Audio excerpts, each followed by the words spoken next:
On the night of July 1, 1997, a quiet residential block on 50th Avenue in East Oakland suddenly erupted into chaos. Just after midnight, a small white bungalow burst into flames. Neighbors didn't just see the fire, they heard explosions coming from inside the house. By the time firefighters arrived, the structure was already collapsing. But what happened next would turn a local fire into one of the most disturbing identity-driven murder cases in California history, because someone survived. A badly burned woman stumbled out of the house and collapsed in a nearby yard. She identified herself as 52-year-old Stevie Viola Allman, and from the moment she started talking, the entire investigation took a dramatic turn. According to Stevie, this wasn't an accident. She claimed local drug dealers had targeted her home in retaliation for cooperating with police. She told investigators Molotov cocktails had been thrown through her windows after years of reporting drug activity in the neighborhood. Within hours, authorities began treating the fire as a deliberate attack. To the public, Stevie looked like a woman who had narrowly survived an execution attempt, and the story spread fast. From her hospital bed, Stevie gave statements encouraging neighbors to continue standing up against violence and drug activity. "It is difficult to imagine people could be this cruel. I truly believe they intended to kill me and burn the house down with me inside," a handwritten statement later released to the media read. That letter transformed her into a national symbol almost overnight.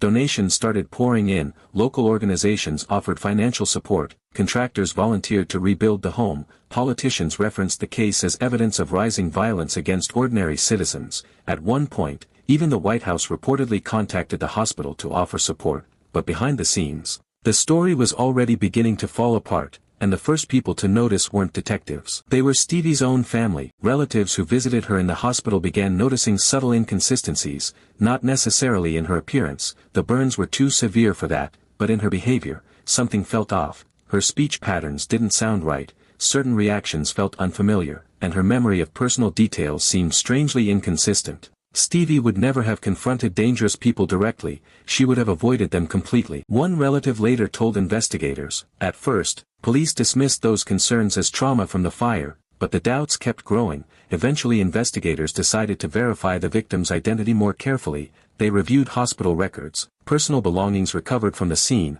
and official identification documents. That's when they noticed the first major red flag. Multiple identity references were connected to the same patient, and they didn't fully match. So investigators escalated to fingerprint analysis. The results changed the entire direction of the case. The woman recovering in the hospital was not Stevie Viola Allman, she was her younger sister, Sarah Mitchell, and suddenly the entire story collapsed, because if Sarah Mitchell was alive and pretending to be Stevie, then one question became unavoidable: where was the real Stevie Allman? Investigators immediately returned to the burned property on 50th Avenue. This time they weren't looking for evidence of a firebombing, they were looking for contradictions. Almost immediately, they found them. Broken glass from the windows was scattered outside the home, not inside, the exact opposite of what investigators would expect if Molotov cocktails had been thrown through the windows. Then forensic specialists re-examined the burns on Sarah Mitchell's body. The pattern didn't match someone escaping an attack, instead, the injuries matched splash burns, the type commonly sustained by someone standing close to an accelerant when a fire is ignited. In other words, not fleeing the fire, but starting it.